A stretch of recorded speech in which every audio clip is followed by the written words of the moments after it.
Anda kembali bersama kami di Pasca Debat yang fokusnya kali ini adalah Cawapres di Pilpres 2024. Kalau tadi saya sudah memperkenalkan editor Cek Fakta Kompas.com, Bayu Galih. Mas Bayu, ini sesuatu hal yang sangat seru karena tidak hanya bicara mengenai substansi tapi juga Kompas.com berkomitmen untuk kemudian mengecek bahasan-bahasan yang disampaikan oleh para cawapres ini dengan data-data yang akurat begitu ya? Ya, jadi kita menguji pernyataan yang disampaikan 3 kandidat untuk disandingkan apakah sesuai dengan data yang ada. Gitu. Nah, itu dia tantangannya. Nah, bicara mengenai soal apa saja yang kemudian akan kita paparkan bersama-sama di sini, mana yang menjadi pertimbangan dari Kompas.com untuk menemukan apakah sejauh mana pernyataan dari para cawapres ini mengandung fakta atau kebenaran. Sebelumnya, saya akan bagikan kepada Anda terlebih dahulu. Ini adalah pernyataan atau kutipan dari calon wakil presiden nomor urut 1 Muhaimin Iskandar yang kemudian mengatakan bahwa jumlah rumah tangga petani gurem ini mencapai sekitar 16 juta. Ditahan dulu senyumnya Mas Bayu karena kita akan bahas nanti bagaimana faktanya terkait dengan pernyataan dari Muhaimin Iskandar setelah pernyataan yang satu ini. Hari ini kita menyaksikan bukti bahwa hasil sensus pertanian BPS menunjukkan bahwa 10 tahun terakhir ini telah terjadi jumlah petani rumah tangga gurem, rumah tangga petani gurem berjumlah hampir 3 juta. Ini artinya 16 juta rumah tangga petani hanya memiliki tanah setengah hektar. Tadi pernyataan dari para cawapres ini kemudian diolah bersama-sama di War Room ya. Boleh diceritakan lebih dahulu Mas Bayu bagaimana kemudian prosesnya ketika saat seorang cawapres menyebutkan statement tertentu, kemudian tim dari Cek Fakta Kompas.com juga langsung mengeceknya berdasarkan data-data yang ada. Jadi adalah ketika seorang kandidat menyampaikan pernyataan atau sebuah klaim atau sebuah data yang kita perlu juga menguji sebenarnya apakah data yang diambil itu sesuai dengan yang ada di fakta yang ada gitu sebenarnya gitu ya. Karena biasanya klaim itu bisa disampaikan tapi tidak banyak yang mau mengecek apakah sesuai dengan datanya gitu ya. Ini juga tadi menarik ketika berada di War Room bersama dengan Cek Fakta Kompas.com adalah beberapa data yang menjadi referensi atau kita mencocokkan begitu ya dari Cek Fakta mencocokkan berdasarkan katakan saja Kementerian Kehutanan misalnya begitu. Ini ada satu hal yang juga menjadi tantangan nampaknya ya. Ya memang kita bagaimanapun juga kan yang punya data resmi itu pihak-pihak seperti kementerian atau BPS dan segala macamnya. Jadi kita masih merujuk data itu juga meskipun kita juga menggunakan data-data yang di luar pemerintah seperti organisasi masyarakat sipil, NGO dan lain-lainnya. Oke, berarti yang satu ini tadi kan sudah saya bocorkan sedikit ya pernyataan yang akan kita cek faktanya. Pernyataan dari Cawapres nomor urut 1 Muhaimin Iskandar terkait dengan jumlah petani gurem. Kita akan tampilkan terlebih dahulu ini kutipannya. Hari ini kita menyaksikan hasil sensus pertanian BPS ini sudah kode nih bahwa berdasarkan data dari BPS. Berarti kan yang dilakukan langsung oleh Cek Fakta Kompas.com adalah mengeceknya ke BPS. BPS ya, oke. 16 juta rumah tangga petani hanya punya tanah setengah hektar. Ini jumlahnya hampir 3 juta. Kita akan cek faktanya. Faktanya seperti apa? Ya kita lihat memang Caimin menyoroti kondisi Indonesia yang sebenarnya masyarakat agraria gitu. Tapi ternyata penguasaan lahan lebih banyak yang definisinya petani gurem.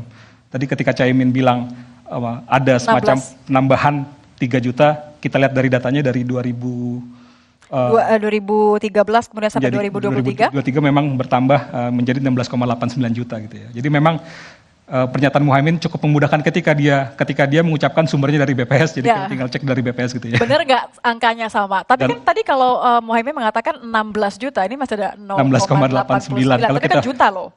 Kalau kita bicara angka mungkin 0,89 juta itu signifikan gitu ya. Tapi kan Kompas.com melakukan cek fakta itu tidak memiliki parameter benar atau salah, tapi masih sesuai dengan data yang ada. Karena kan ingatan manusia mungkin ketika debat itu bisa terbatas gitu ya. Jadi dia mungkin ingat 16 juta, 16-an gitu ya. Oke. Berarti ini masih masuk kategori yang dinyatakan fakta oleh Cek Fakta Kompas.com. Alright. Kalau tadi adalah pernyataan dari Cawapres nomor urut 1, kita akan lihat juga, dengarkan terlebih dahulu, lebih tepatnya ketika calon wakil presiden nomor urut 2, Gibran Rakabuming Raka mengatakan bahwa Indonesia merupakan negara dengan cadangan nikel dan timah terbesar nomor 2 di dunia. Kita harus bersyukur Indonesia memiliki sumber daya alam yang sangat kaya. Di antaranya kita punya cadangan nikel terbesar di dunia, timah terbesar nomor 2. Kira-kira sesuai Kak dengan data kemudian yang ditemukan oleh cekfaktakompas.com. Kita akan lihat kembali, ini adalah kutipan dari pernyataan Gibran Rakabuming Raka. Cadangan nikel terbesar di dunia, timah terbesar nomor 2. Saya akan bukakan. Ya kalau kita lihat datanya memang masih sesuai data yang ada gitu ya, bahwa memang Indonesia punya cadangan nikel besar. Makanya ketika sekarang fokus kendaraan listrik itu juga membutuhkan banyak bahan daya nikel. Ternyata memang cadangan nikel kita memang ada 21 juta metrik ton. Ya. Itu kurang lebih sama seperti yang dimiliki Australia, tapi masih dalam skala yang terbesar gitu ya. Oke, tapi kalau timah bagaimana? Tadi kan disebutkan juga bahwa masih terbesar. Kalau timah memang sesuai dengan pernyataan Gibran, sesuai datanya gitu kan, bahwa dari sumber Kompas ID, cadangan timah kita itu masih terbesar tapi masih di bawah Cina. Jadi tetap Nomor 2 benar ya? Terbesar di dunia. Oke, berarti pernyataan Gibran mengenai cadangan nikel dan timah Indonesia terbesar di dunia dan nomor 2 terbesar di dunia ini dikategorikan sebagai sesuatu yang benar atau Masih fakta. sesuai faktanya. Sesuai dengan fakta. Nah, yang terakhir kita akan dengarkan juga pernyataan dari calon wakil presiden nomor urut 3, Mahfud MD, yang mengatakan bahwa sumber daya alam Indonesia ini sangat kaya, tapi pangan belum berdaulat. Sehingga petani makin sedikit memiliki lahan pertanian, tapi subsidi pupuk semakin besar. Saudara, sumber daya alam kita sangat kaya, tapi pangan belum berdaulat. Petani makin sedikit, lahan pertanian makin sedikit, tapi subsidi pupuk makin besar. Benarkah demikian?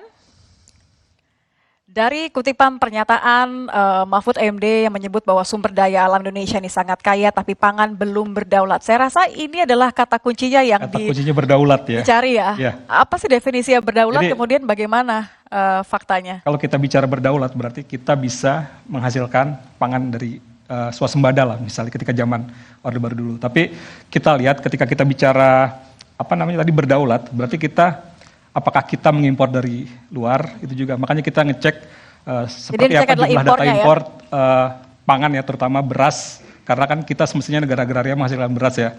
Tapi kita lihat data impor beras itu justru tertinggi dalam 5 tahun terakhir. 2023 itu ada 3,06 juta ton ya. Dibandingkan dari data 2022 itu naik sekitar 6 kali lipat. Iya, 6 kali lipat dari 400 ribuan ya, 429 ribuan. Oke, ini saya perjelas bahwa artinya dalam kurun waktu 5 tahun terakhir 2023 menjadi yang tertinggi begitu yang ya? tertinggi ya. Oke, baik. Terima kasih Mas Bayu, tapi setelah ini kita masih akan kembali karena masih ada 3 pernyataan yang harus kita cek kembali sesuai tidak dengan fakta yang ada. Masih di pasca debat Capres Cawapres Pemilu 2024 usai jeda di Kompas TV.